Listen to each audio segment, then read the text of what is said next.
Most marketing dashboards are slow because they're pulling from live APIs and blending data inside the tool. Fix that one thing and a lot of your other problems disappear. Morgan Jones, CEO of PowerBI Analytics, walked our MeasureU community through that fix and a whole lot more. PowerBI Analytics is a company we've brought back to MeasureU and Measure Summit year after year because we trust their work and they are a great product. So here's the full version of Morgan's presentation. You can see exactly how he does this dashboarding magic. So yeah, Morgan Jones here. I'm the CEO of PowerBI Analytics. We are a marketing analytics company that connects data from 75 plus data sources. We can push that data into Looker Studio, which is one of the primary products that our clients use. But we can also push it into Google Sheets, Excel, Power BI, BigQuery, you name it. We can take that data and put it where you need it. And in addition to the movement of the data, we also warehouse the data. And warehousing is extremely important because you have to have a history to be able to do an analysis, a trend analysis, and also feed that data into AI insights, which will be something that everybody's going to be doing eventually here, if not already. And so, yeah, the warehousing piece really is the secret sauce that helps us make sure that AI can do the analysis. And for now, if we're doing it ourselves, we have enough history where we can look at it as well. So yeah, before I talk about automating reports, I'm gonna do a really the dashboard creation 101 first talk. It's very basic. So if you are an experienced dashboard creator and you've been doing this for a long time, this may be something just as a quick review. But I always like to break things down to basics first before going into more detail here. And maybe there's some good stuff that people can take away from this, especially if you're new to the dashboarding world, which we know many of our clients and many people in this space have been tasked with building dashboards for the organization or for their bosses, and may not have an experience or any training in it. And it can be a little overwhelming. And I think the key message here is, as I'll tell you, is just get started with something and refine from there. I think that's a key takeaway. But yeah, let's talk about dashboards and the process. So first of all, yeah, why build dashboards? Here's a couple good reasons. Number one, having awareness of how you're performing to your goals, how you're trending. Are you going in the right direction? Are you going to meet targets, or is there something that you need to take action on? The trends are very important to take a look at, especially if you've set targets for the year or for a certain time period, to see if you're moving in that direction, or if you're just going on a downward slope from what you've been doing in the past. The next good opportunity for dashboards is to identify opportunities. See in the data where there may be the data is telling you something that you can do to take in and make an improvement on your performance. And then lastly, measure impact. So if you make a change, mark time and look and see how the data is responding to that change you made. Are you going in the right direction? Was there no measurable impact, or did things actually degrade in terms of performance that you need to maybe potentially revert or take some additional action? So for creating dashboards, here's the process that I've drafted up here. First of all, identify your business objectives for reporting. Start with the high-level metrics. If you're an online merchant, revenue is typically your number one KPI. There are other supporting KPIs behind that, but revenue is typically what you focus on. If you're a lead gen company, leads are. And not necessarily leads, because leads aren't revenue, but if you're in the marketing department and you're in charge of generating leads is what you would report. And then those leads would be handed off to the sales team, and from there they would turn those into revenue.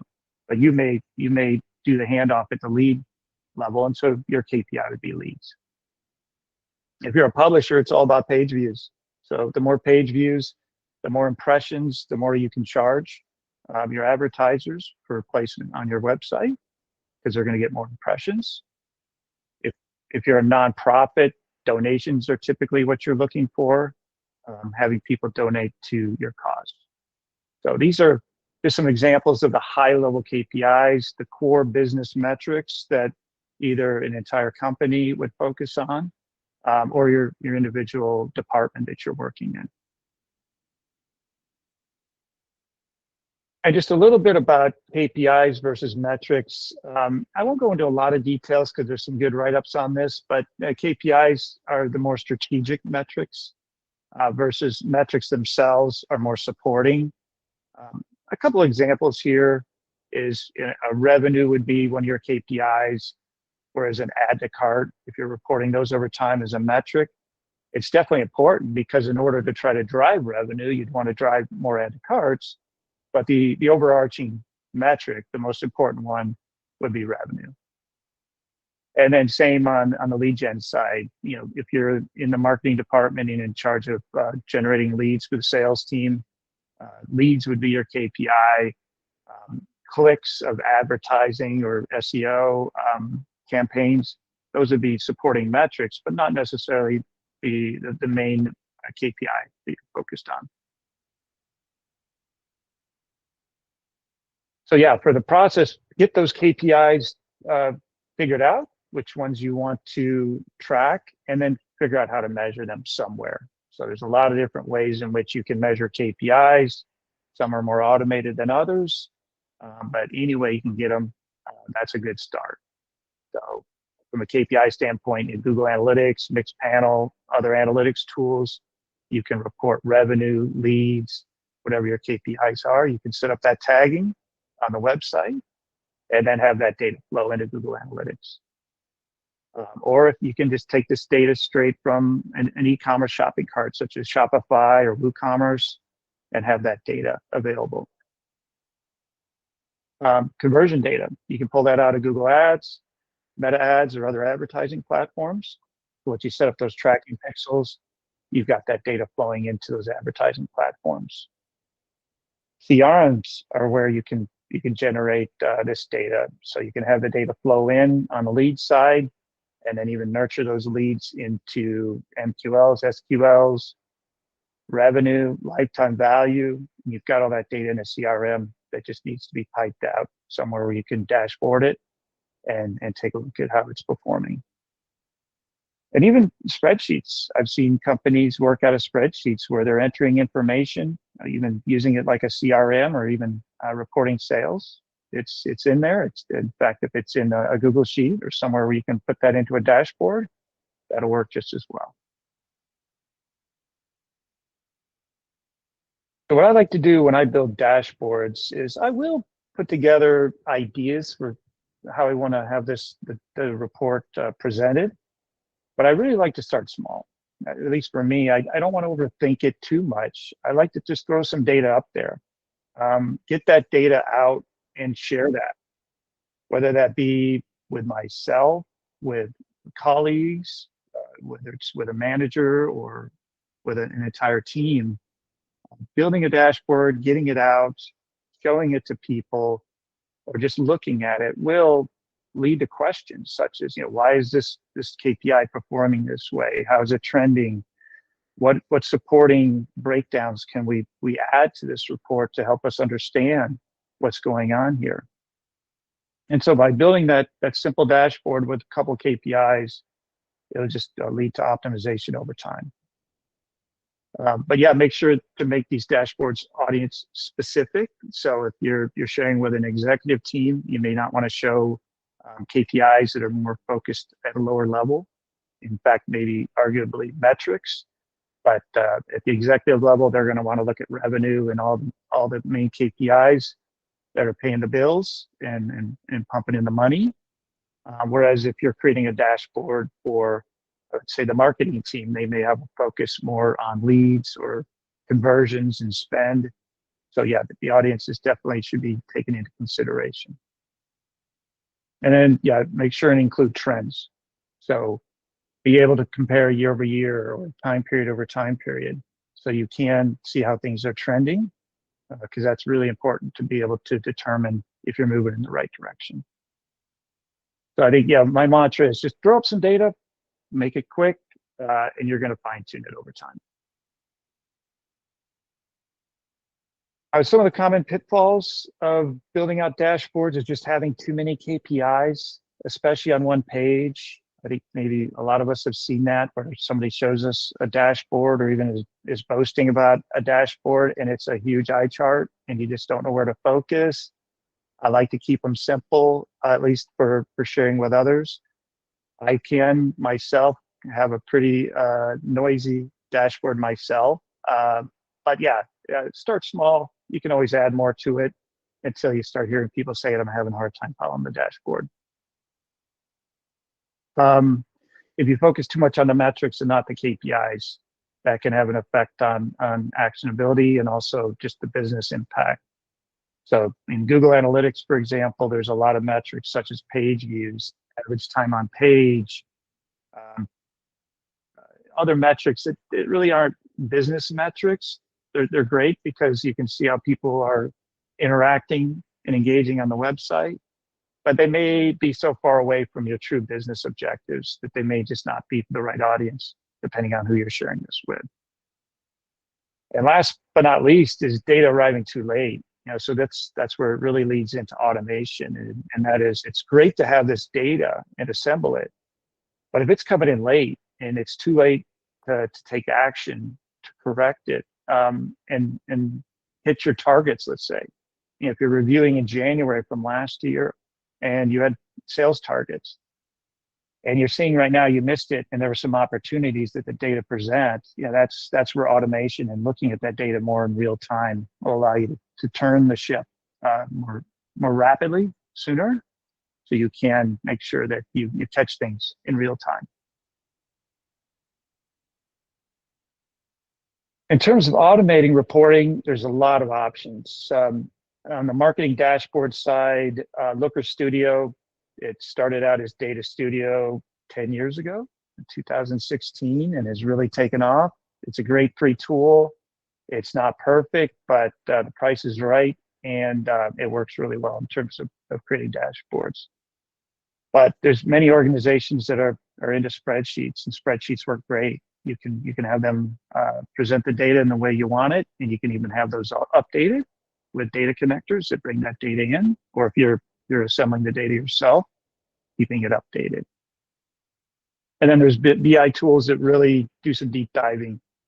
They can allow you to do some deep analysis and fetch data in real time as well. So you can have that data automated and ready to look at every day.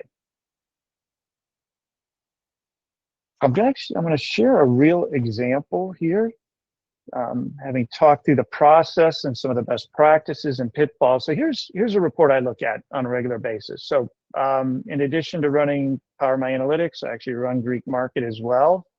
This is my inspiration for a lot of things we do in PowerBI Analytics. I'm willing to share with you the data from Greek Market because if you want to compete with me in the Greek import space, go ahead. We'll lose money together.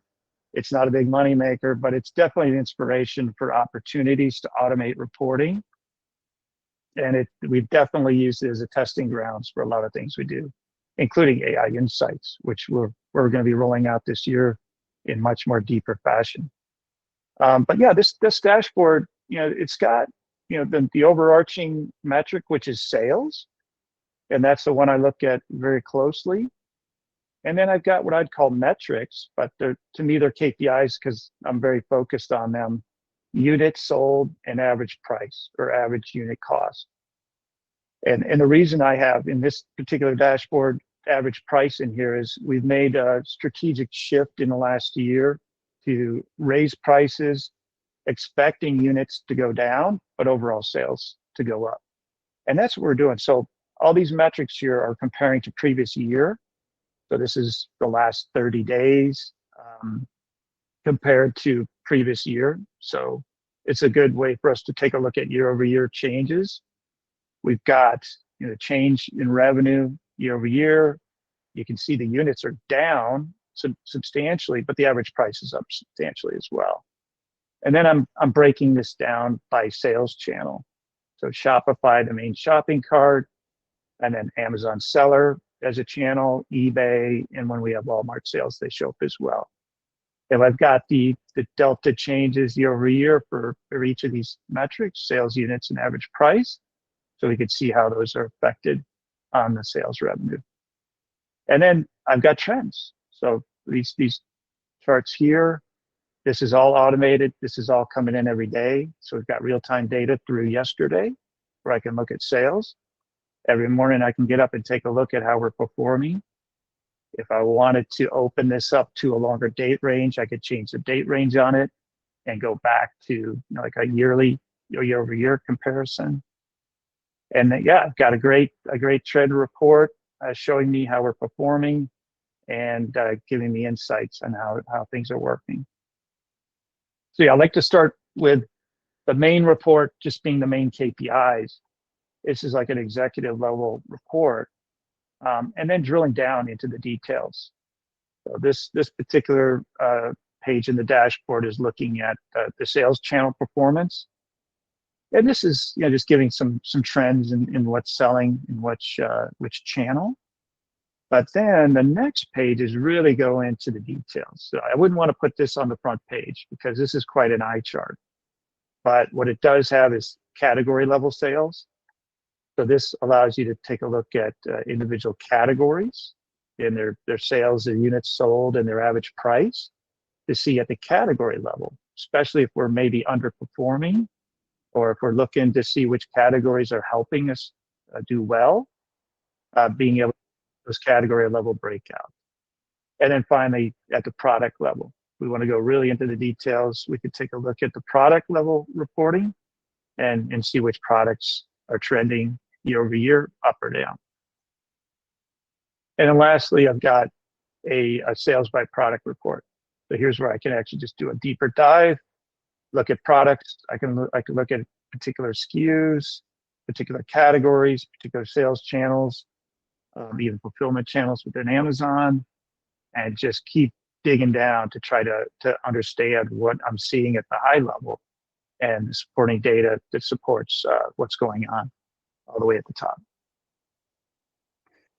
Further than that, I've got down this report even a breakout by Amazon, Shopify, eBay, so I can even go down and I've even got dedicated filtered reports looking at specific products that were sold, such as seasonal products. This Vassila pita is in New Year's bread, and I can take a look at that year over year. And so that's a great thing about dashboards is you can set up something for every product, but then add filters, and Looker Studio supports that. And in these filters, I can really hyper focus on particular categories or products that, especially seasonal, or just year-round products that are really my main sellers and how they're performing and trending. So that's an example dashboard of mine I've created to share with everybody. And then to wrap up, I just wanted to discuss the key takeaways. First of all, start with a business objective or business objectives. What is the business primarily doing? How are we making money, or what is the means of making that money? And from there, identify the KPIs that we should be tracking. With those KPIs, assemble the dashboards that will report those KPIs, their current status, their trends, and the supporting metrics that you may want to deep dive into. And then automate that data so that you can get that in a timely manner and you can take action on that data. Head to MeasureU.com/PMA to learn more about PowerBI Analytics, or just type in Power in the comments. Sessions like this that are what MeasureU Pro is built around. Expert training, real workflows, and a community of analysts and marketers doing this work at a high-performing level. And subscribe if you haven't already. We bring in people like Morgan throughout the year.